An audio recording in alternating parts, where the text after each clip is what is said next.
everybody, my name is Jay. Welcome back to the channel. We just heard the song 1648, which is the 5th track off of the Carolus Rex album. We heard both the English and Swedish version, and it was pretty intense. I loved the beat, but I just couldn't understand what was going on. I just know that there was a battle. Prague fell, Bohemia fell, Sweden was attacking, but I don't know if this Mr. K, this guy that they're talking about, if he was a defender or an attacker. Towards the end, I'm assuming that he was an attacker because they're saying that he was going forth, and so was Sweden. They kept saying Sweden was going forth as well. So maybe he was a part of the attacking force that, you know, helped with the downfall of Prague. And they're saying how the war started in Prague and it is now ending in Prague with like a final battle. And they're talking, that's where we're at now. So let's try to figure out what's really going on by watching the history. 1648 was the end of the 30 Years' War, but it was still a year of war. And surprise, we've written a song about it. Joachim. We got Joachim in a history video. Let's go.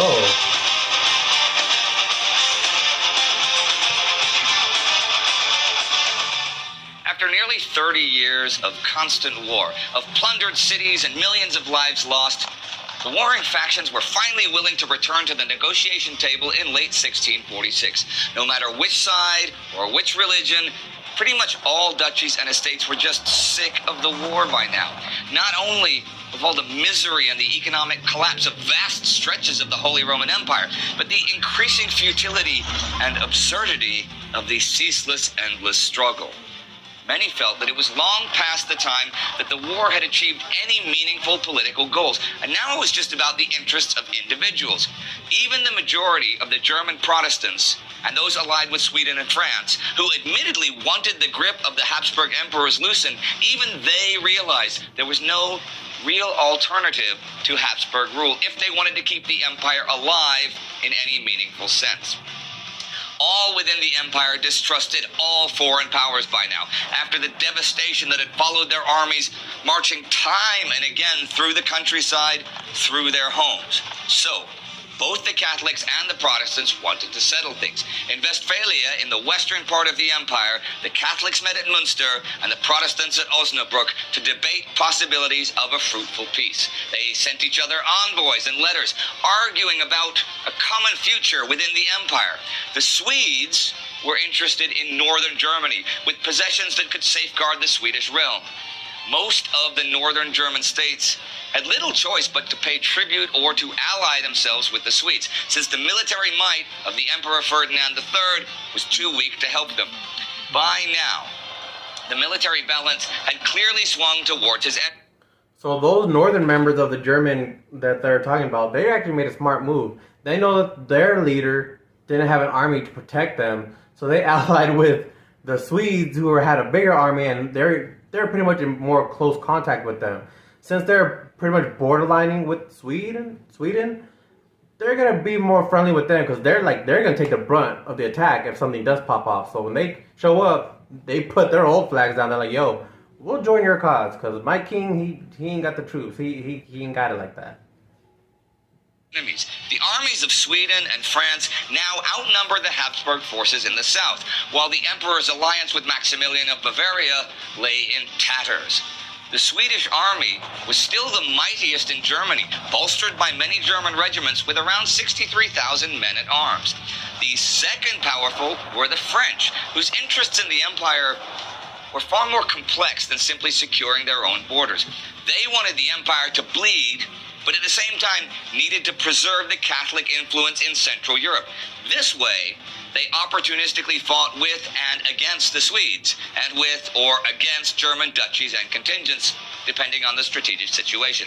Cardinal Mazarin, who represented the French in Westphalia, wanted to expand French territory, sure, but more importantly, felt the need to cut Habsburg ties to Spain, which had just signed a truce with the Netherlands after 80 years of war. The next few months were ones of constant debate. The big powers and the German cities, the estates, the dukes, the knights, they all had their demands and all wanted to have a say. They quarreled over jurisdiction rights, about compensation for war damages, about borderlines on the map. Who would pay for the troops to leave? Who would pay for them to stay? Who was rightfully owed money? Which unfilled promises, threats, and boasts were still cause for concern? It was about reputation, about succession and hierarchy in the empire, about new alliances and old feuds, about persecution and amnesty. Radicals and moderates tried to find a solution in religious matters and the property of the church. Militarist Calvinists wanted to fight on to the end, while radical Catholics argued that a peace that enslaves souls is worse than a war that just kills the body. It was a nightmare of haggling and bickering about the future of Central Europe. And if we were to try and explain everything, you could understand why it was a nightmare, because it'll be different if it was just two groups trying to find common ground. But you have all these little groups in between, each one fighting for their own reason. If there's going to be an end to war, they want to make sure they're getting something out of it. And that makes it more difficult when you have like 15, 20 groups. That's an exaggeration. I don't know how many exactly there are, but there's definitely more than 2, definitely more than 4. And they all want to walk away from the table with something. So I can understand how it would be hectic, and I can only imagine how hectic it can be trying to mediate all this. Like, I'm surprised nothing popped off in the rooms during negotiations and stuff. We would be sitting here until the next Sabaton album comes out. But while everyone was debating and arguing, there was one man who was not the talkative kind, and instead relied upon the ways of the warlord. Swedish Field Marshal Carl Gustav Wrangel had taken command over the Swedish forces in Germany. Not wanting to sit twiddling his thumbs while peace was on the horizon. Well, is that Carl Rex? Carolus Rex? What's Carolus Rex's whole name?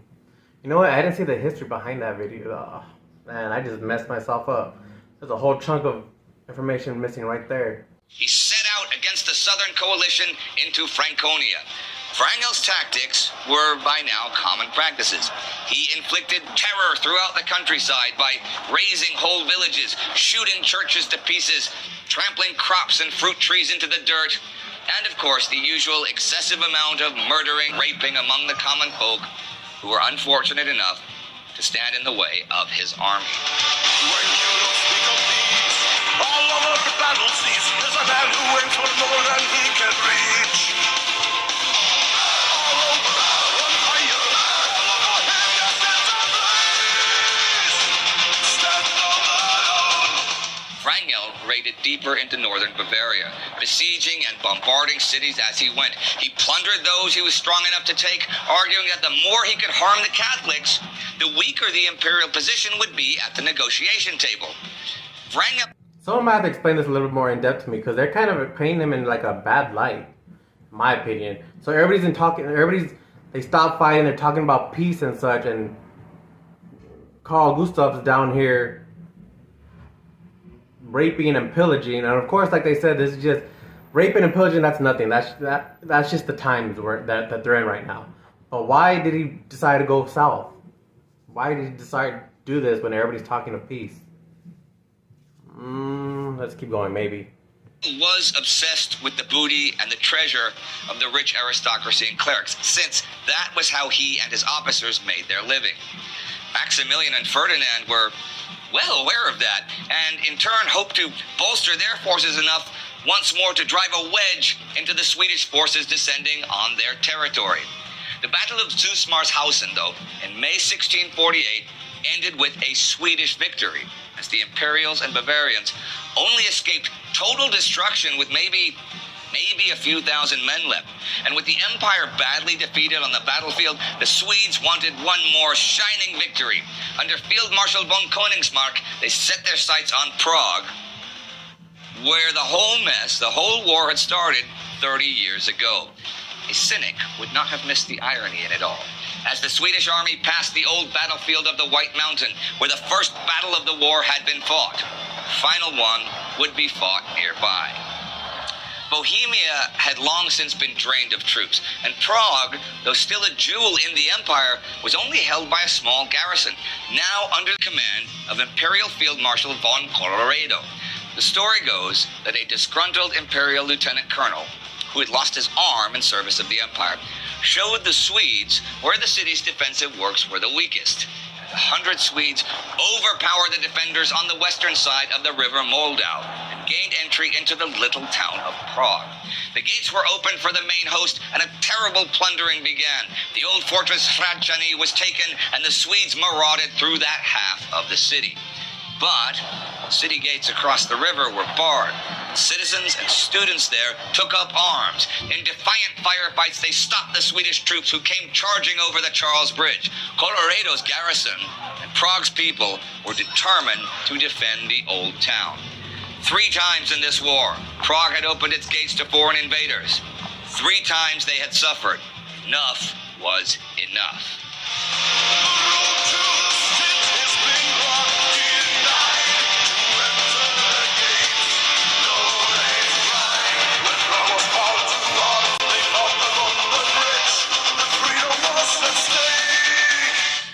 Königsmark soon realized that this was a tougher nut to crack than he had anticipated. But over the coming weeks, new Swedish contingents would arrive from Silesia and Saxony, drawn by the prospect of loot, while small imperial forces also snuck into the city to bolster the defenses.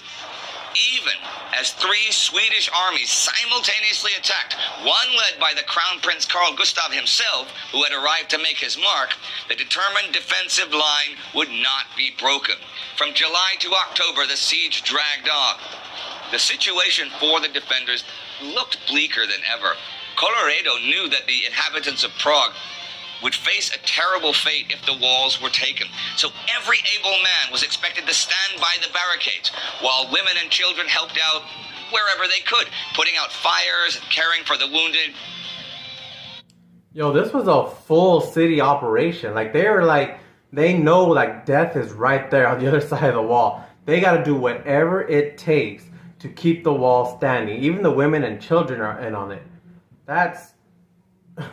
I understand the Sweden wanted to expand, but dang, man. This is kind of like...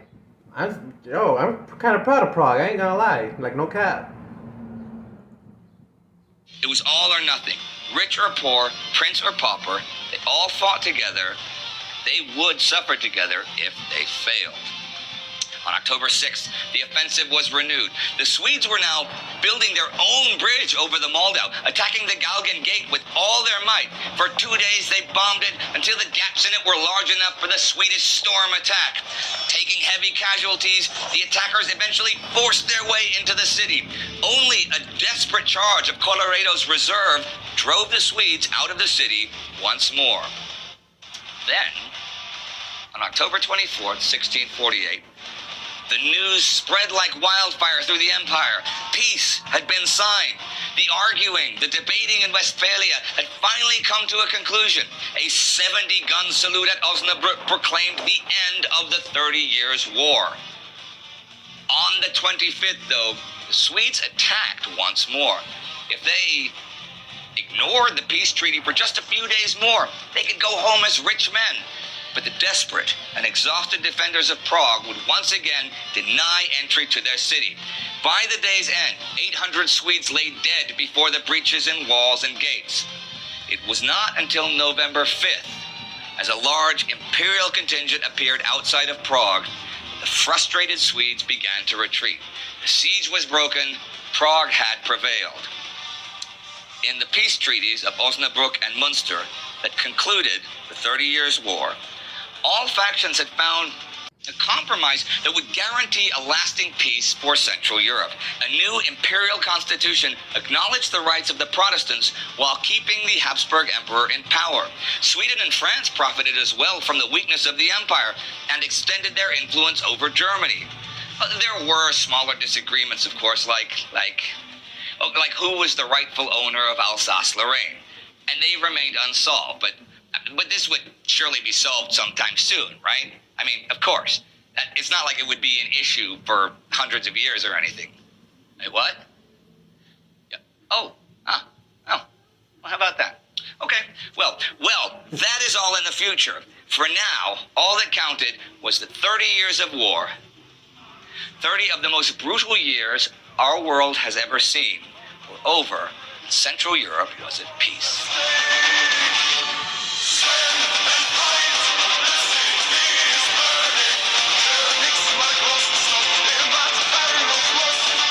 1648, end of the 30 Years' War.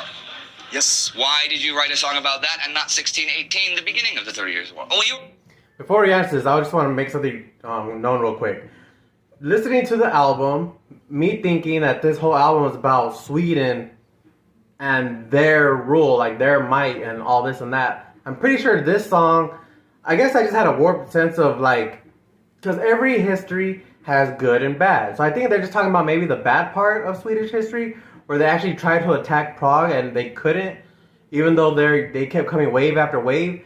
And these weren't all troops that are holding down Prague. These were just ordinary citizens. They said students, children, women. So I think that's what they, before he answers why he wrote this song, I think maybe he might say, well, you know, we got to talk about the good and the bad. You know, the Sweden downfalls as much as their uprisings, you know. So, I mean, maybe that's why they did it. And also, wait a minute, he's about to answer a really good question. Why? And even better, I want to ask why this song is track 5 if you guys said that the tracks are in chronological order. Like, you would think this song would be like the last song. Right? So, were y'all lying to me? Huh? Actually, I don't know. Let's keep listening. Let's listen. A lot of things about the 30 Years' War. Oh, yes. However, that song is from the album Carolus Rex. Yes. And it covers basically the rise and fall of the Swedish Empire over 100 years. Mm-hmm. We felt the most interesting part of Sweden's involvement for, well, mostly bad, was from the end of the war. Well, here at 1648, Sweden is dominant in Central Europe. It's the most powerful army, more than the French even at this point. Yep. You know? Which is interesting because then as we saw in Lifetime of War or Livstidig Krig, that you just ran the country right into the ground with these endless wars.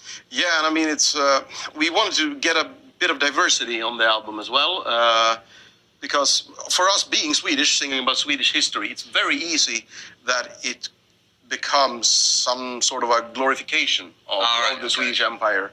So we wanted both, well, the good and the bad, you know, both sides of the coin at least. Well, this is also something to do with you because you're Czech, and of course the last battle of the war, you know. And also they cleared something up for me as well. This was more than a 30-year war. The 30-year war, I guess, is just like a stretch, but they're saying it actually lasts like about 100 years. So I think, because I remember a comment saying that this was involved in about a 130-year war, which was considered the longest war in history, or in modern, I don't know, in some sort of history. Because I'm pretty sure there was wars before that between like tribes, more primitive tribes. Not too primal, but more, you know what I'm trying to say. So I guess there was 2 parts to the war, the 30-year war, and now this next one that he's talking about, the 100-year war, which is what we're going to talk about later on, apparently. So, okay. So this isn't really the end of the war, this song. It's just the end of this segment of war, the 30-year war. See, I really love how people, they're clearing it up for me. It ended where it started, you know, back in Bohemia with the Swedes attacking Prague and taking half of the city and not taking the other half of the city. Yep. You know? Stopped by a Jesuit professor, if I'm not mistaken. A Jesuit professor. Yeah, now, when I lived in Prague in the early 90s, there was, the Czechs would say that the Swedes still had their crown jewels, and they really wanted the crown jewels back from Sweden, so they've been asking crown jewels back from Sweden. And my thinking was that if, let's say, I take something from you, right? If I own it for 350 years, I think it's mine by then, you know? Like when I left the States at the end of 1992, I left like my records with my then girlfriend, my record collection, because I didn't think I was going to be gone that long. But, you know, I'm not going to ask for it back now. They're hers now. They are no longer my records. Oh, you're a bigger man than me. You're a bigger man than me. I mean, it's been nearly 30 No woman years. is keeping my vinyls, you know? Well, yeah, but you can always get them again, and you know, the Czechs could always get new crown jewels. Sure, you got. In fact, I'll tell you what. You guys write in the comments. Do you think that after having the crown jewels for now it's 370 years, the Swedes should give them back to the Czechs, or do you think after owning something for 370 years, it's yours? I mean, yeah. Well, I'll see what they say. Yeah, that's a good point. So who should have them, the Swedes or the Czechs? You guys get to choose. Imagine that war, 30 years of war, and coming back full circle, coming back to Prague again. Yeah, and I mean, especially, I think by the time Charles X made his way down there, he actually sped ahead in front of the, what do you call it, the news. Yeah, because they signed the peace on what, I say October 24th, and on the 25th, he was still attacking Prague. He's like, no, we got a few more days before we can still pretend that the peace isn't signed, and we can make a lot of money if we break through. Yep. He had 3 armies by then he had. So then he was just still Prince Carl Gustaf. He hadn't become kungen. Yeah, because his cousin hadn't, what do you call it? Died? Oh, abdicated. Abdicated. Yeah, Yes, that's where true. Sorry. See, you know more Swedish history than I do. Well, you know more American history than I do. I'm pretty certain I do. You know more history, period. And I know more British colonial history than you do, as we Obviously. discovered in Rock's Drift. Yes. Well, whoever you are, that's it for today for Sabaton History. So if you subscribe and if you become a patron, you have the chance to get our old Sabaton albums with in-this comments talking about the historical background of each song, similar to this video, but in an audio format. Really beautiful, really nicely done. And that's all for today. Thank you very much, and see you soon. Man, I love Park. And I kind of caught a glimpse of how Joachim is too. He seems just as laid back. But I don't know, something about Park. Maybe I just spent more time with him, more videos of him, seeing him. Now I'm finally getting this little one-on-one connection with Joachim. So that's pretty much the history. So I guess, yeah, this is the first 30-year war. And I guess there's more to come. That's why this song is kind of in the middle of the album, which makes completely sense. And I like how he said, it's easy to glorify it.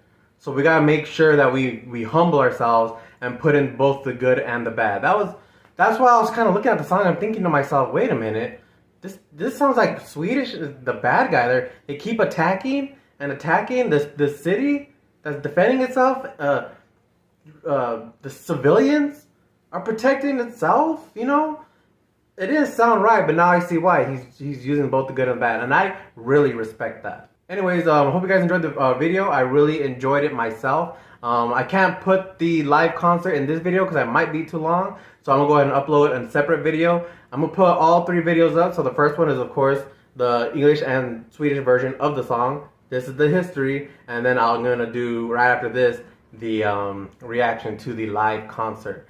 And I hope you guys are going to be there with me. I hope to see you there. Like the video. Don't have to subscribe. Comment whatever you want. Clarify things up for me. Also, what is Bohemia?